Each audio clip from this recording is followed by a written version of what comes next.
So, Ms. Jackson, you're just back in this neighborhood again. You were here earlier today.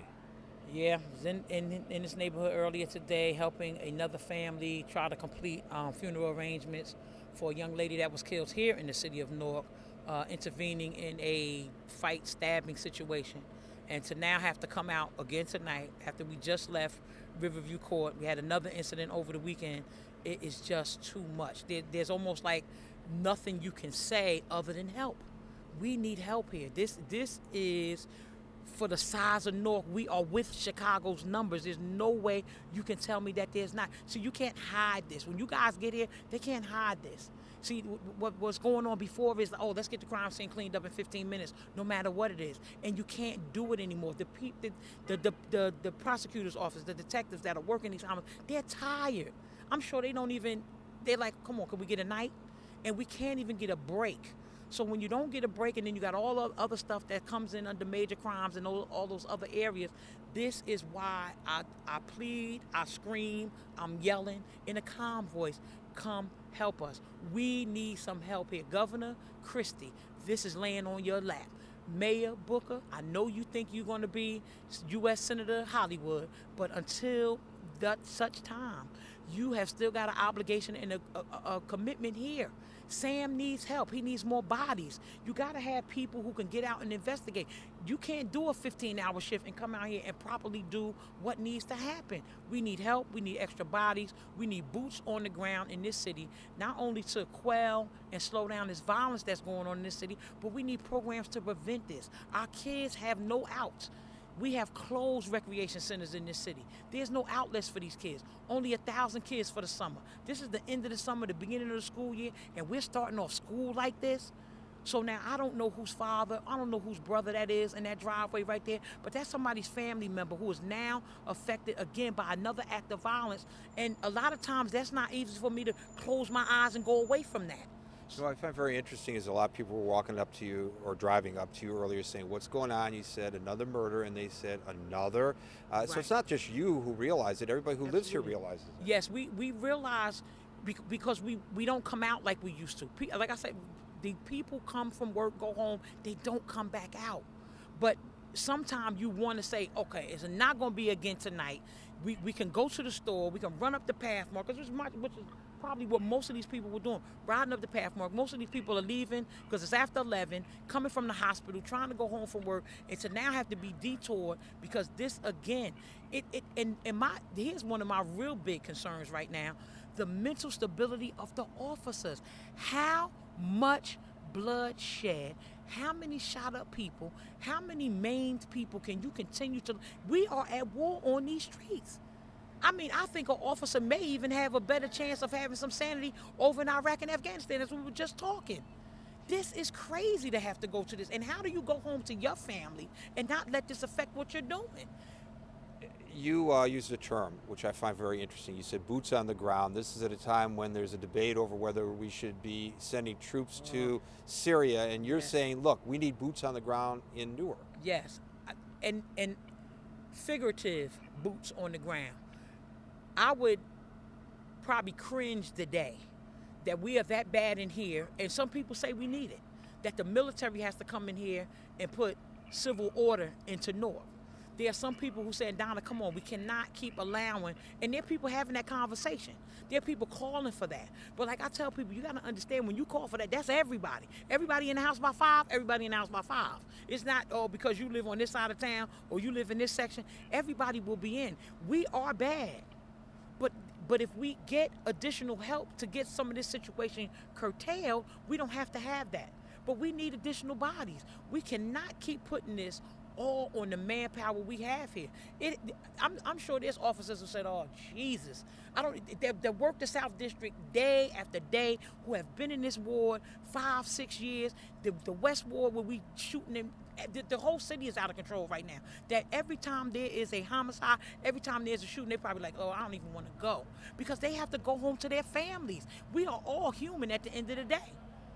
We are in the South Ward. This is where they've been concentrating this Operation Blue Line. Is it helping? I think it's pushing.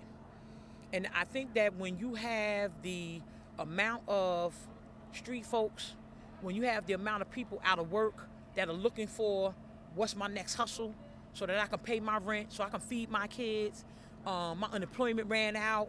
It's taking me 6 months to get my welfare assistance back, so I have nothing. I got to get something. I got to feed my kids. It breeds this. And because of the amount of corruption that also goes on within the system, that help people and push people out to the streets to do the things that they do. I'm quite sure that 90% of the people that we walk up to that are involved in whatever form of this, there are people that we'll walk up to and say in their wildest dreams they never thought they'd be doing this. But now, because I'm pushed and I'm forcing people like, oh, there's jobs out there you can go get. No, not all the time. No, not all the time. They are not prevalent. You know, as I talked about it, we got 4,000 people working here now for this city that don't live here, and that violates the state charter. But no one wants to come in and says from the New Jersey Civil Service Department and say, okay, Mayor, you can't do that. You have to replace these people with nobody wouldn't do that. They wouldn't allow 3 people. We wouldn't allow 1 person in Piscataway, Parsippany, any place else to come in there and work and not live there. You've seen people who have moved to other districts to get their kids better services, and as soon as they move, the town says, okay, you're terminated, as of no matter what time it is. So there has to be some accountability on all levels. There has to be accountability with us, absolutely. I'm not saying that we, the residents, are off the hook because we're not applying the pressure, but now it's time. We must apply the pressure. We got to get boots on the ground in here. And when I ask people to come in here and volunteer, I really mean that. Our children need some help. Our children need direction. We can wake up to this tomorrow morning at 8 o'clock, and our kids will go off to school, pass this tape, go into a classroom, in a system now that gives our kids no support, and nobody will explain to them that this is not normal. Our children are beginning to think that this is normal. They'll get up tomorrow, oh yeah, well, just another one, okay. And that's not the kind of way you want kids. I grew up here. I grew up in the South Ward. That's not the way we came up. We didn't have this, and it is a different time. But we cannot allow this to continue at this moment. So everybody has to take some responsibility. I know that everybody don't agree, but at the end of the day, when the supports are not there for us to help families to get through, then this is why we hurt. And if families can't get income, if families can't produce and make income, and people here that work so far out, they got to leave their house at 6 o'clock in the morning to get to that job that's 2 hours away. They come back in at night at 6:30. You going 12, 14 hours a day away from your kids. You got to trust that your kid leaves and goes to school. We cutting back on after school program. This all breeds this. When you close down recreation centers, when you don't have enough for these kids to do, and we don't. We have closed almost every boys and girls club in the city of Newark. And it's not helping. We got a Pop Warner program that is depleted in funds. The Jets donated, and we don't know where that stuff is. And that's why I tell people, you sending something to Newark, I'm telling you right now, you send a quarter in here. You need to come here and see where that quarter went. The New York Jets just donated to the city of Newark for our Pop Warner teams 500 brand new helmets and 500 brand new sets of shoulder pads. And I'm telling you right now, our kids are playing on the field right now. They all don't have a new helmet. It is not a good helmet. And they all don't have new shoulder pads. Well, where the shoulder pads at, Mayor Booker? Where are they? We can't take big donations. Like, people do reach out to help Newark, but it never reaches the people. When somebody comes in and does something charitable for this city, the people never see it. And if we're going to steal, if we're going to take from our children, when somebody makes a major donation like that, it'll never get to the rest of us. And if we don't show these kids a different way, if we don't keep these kids busy, we're going to continue to have this on our streets.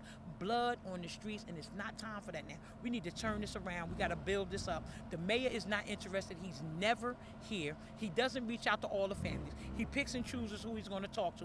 A murder is a murder. A family is hurt. They lost a family member. And if you want to pick and choose what you're going to do, then you don't need to be here. But at the end of the day, if you want to say, okay, this one was targeted and that one wasn't, well, the people that weren't targeted, you're not reaching out to them either. You cannot pick and choose what side of the street you want to be on, Mayor. You're the mayor of all the people. And every one of these mothers, every one of these families who have lost a family member deserve at least from you your condolences. And for you to stand now wanting to go to the U.S. Senate, and you can't even do that for the last now 19 victims in this city, that you can't even reach out to their family for condolences. No matter, you don't have the right to judge. You're not God. You don't have the right to say, oh, this kid a gang member, he deserved that. oh, he was targeted for this. You don't know. You're not out here in this community. You don't know who was targeted and who wasn't. And you need to stop saying that, because at the end of the day, that's somebody's child. How would you feel? Take yourself for one time and do what we do in this community and put yourself in that mother's position, that father's position, who did all they could with that kid and got 3 more kids at home, and they lost their way. And then all the programs you're supposed to have. Well, I put my kid in the mentoring program. I put my kid over here. Oh, when my kid got there, oh, we don't have any more funds. There's no more program. This surface stuff has got to stop. We need help here. There are people here who are really working hard, trying to turn this community around, and they cannot get the resources to continue their programs. And I'm telling you, that is 50% of the problem. If a parent needs help with their kid, and we got over 200 youth organizations, quote unquote, in this city, and I can't go to one of them and get some help with my kid when he's beginning to lose my way, and I could bring you families that could tell you that they've reached out in this system for help with their kids. We got money at Essex County. They got a youth program. They haven't helped one kid in Newark. When these kids go into the system the first time in that juvenile youth program, you should be hooking them up with something to turn them around from the way they're going. They're not doing that. So we're all responsible, because we don't hold them accountable as taxpayers, as residents. We don't hold them accountable for what they're doing. And we got to start watching, because this is our future. There's nothing left here if we allow this to continue for our children. Nothing. So we either going to stand up and fight now, or we're going to continue to lay down. And I think that there are enough people in this city that have been here long enough, that love this city, because you got to love this city, that want to do the right thing, and will stand up with me and others and start claiming our streets back, telling our sons we love them. But we're not going to tolerate you continuing to take life on these streets. You can't keep living like that. You can't. No matter what this beef is, we need to sit down and have a conversation, and we need to get this thing fixed. Call me, I'll mediate.